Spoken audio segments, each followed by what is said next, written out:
İslam dinində belə bir şərt yoxdur, həccə getmək. Orada məsələn İbrahim peyğəmbərlə bağlı tələb olunan həcc insanları demir orada, ənnas deyir. Yəni müəyyən şəxsləri, hər kəsə deyil.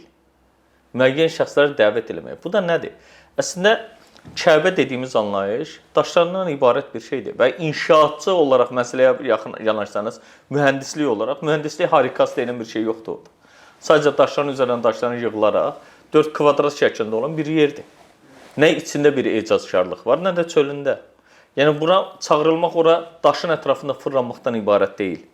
Orada dövr vurmaq, şaft eləmək və yaxud da bunu 7 dəfə elədiyin zaman təvaf mənasına gələn deyil. Halbuki ora dəvət ediləndə Allah insanları dəvət edir ki, məsələn, hansı insanlara, nüfuz sahibi insanlara dəvət edilir ki, insanlığın problemlərini, insanlığın məsələləri orada həll edilsin.